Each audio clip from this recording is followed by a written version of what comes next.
Overnight oats എൻ്റെ ബോഡിയിൽ എത്ര ഗ്ലൂക്കോസ് സ്പൈക്ക് ഉണ്ടാക്കും നോക്കാം.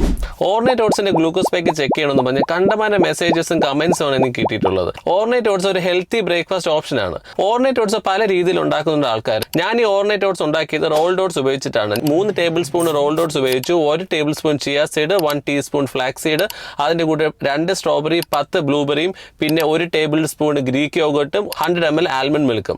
ഞാൻ ആൽമണ്ട് മിൽക്ക് ഉപയോഗിക്കാൻ കാരണം മിക്ക ആൾക്കാർക്കും ലാക്ടോസ് ഇൻടോളറൻസ് ഉള്ളതാണ്, പശുപാലിനോട് അലർജി ഉള്ളതാണ്. അതുകൊണ്ടാണ് ആൽമണ്ട് മിൽക്ക് ഉപയോഗിച്ചത്.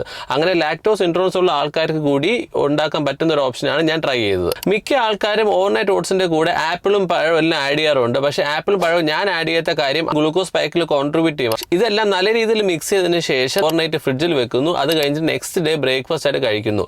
തീരെ ടൈം ഇല്ലാത്ത ആൾക്കാർക്ക് രാത്രി ഇത് പ്രിപ്പയർ ചെയ്ത് വെച്ചിട്ട് പോയാൽ പെട്ടെന്ന് ബ്രേക്ക്ഫാസ്റ്റ് കഴിച്ചിട്ട് പോകാൻ പറ്റും. അതൊരു നല്ല ഓപ്ഷനാണ്. ഓവർനൈറ്റ് ഓട്സ് കഴിച്ചതിന് ശേഷം എന്റെ ബോഡിയിൽ എത്രത്തോളം ഗ്ലൂക്കോസ് സ്പൈക്ക് ഉണ്ടാക്കി എന്നുള്ളത് ഈ CGM സെൻസർ യൂസ് ചെയ്ത് ഞാൻ നിങ്ങൾക്ക് കാണിച്ചു തരാം. ഓവർനൈറ്റ് ഓട്സ് കഴിക്കുന്നതിന് മുന്നേ എന്റെ റീഡിംഗ് 108 ആയിരുന്നു. 2 മണിക്കൂറിന് ശേഷമുള്ള ഗ്രാഫ് ഇതാണ്. അത് വലിയ സ്പൈക്ക് ഉണ്ടാക്കിയിട്ടില്ല. അത് 150 ക്രോസ് ചെയ്തിട്ടുമില്ല. ചിയ സീഡിലും ഫ്ലാക്സ് സീഡിലും ഗ്രീക്ക് യോഗട്ടിലും ഒരുപാട് പ്രോട്ടീൻ കണ്ടന്റ് ഉണ്ട്, അതുപോലെ തന്നെ ഫാറ്റ് കണ്ടന്റും ഉണ്ട്. അതുകൊണ്ട് ഇത് ഒരുപാട് സ്പൈക്ക് ഉണ്ടാക്കിയിട്ടില്ല. ഇതൊരു 3-3.5 മണിക്കൂറിന് ശേഷമുള്ള ഗ്രാഫാണ്. അത് എത്രത്തോളം സ്റ്റേബിൾ ആയിട്ട് എന്റെ ഗ്ലൂക്കോസ് കൊണ്ടുപോയിട്ടുള്ളത് നിങ്ങൾ നോക്കുക. അടുത്തേത് ഫുഡ് ഞാൻ ട്രൈ ചെയ്യണം എന്നുള്ളത് താഴെ കമന്റ് ചെയ്യുക.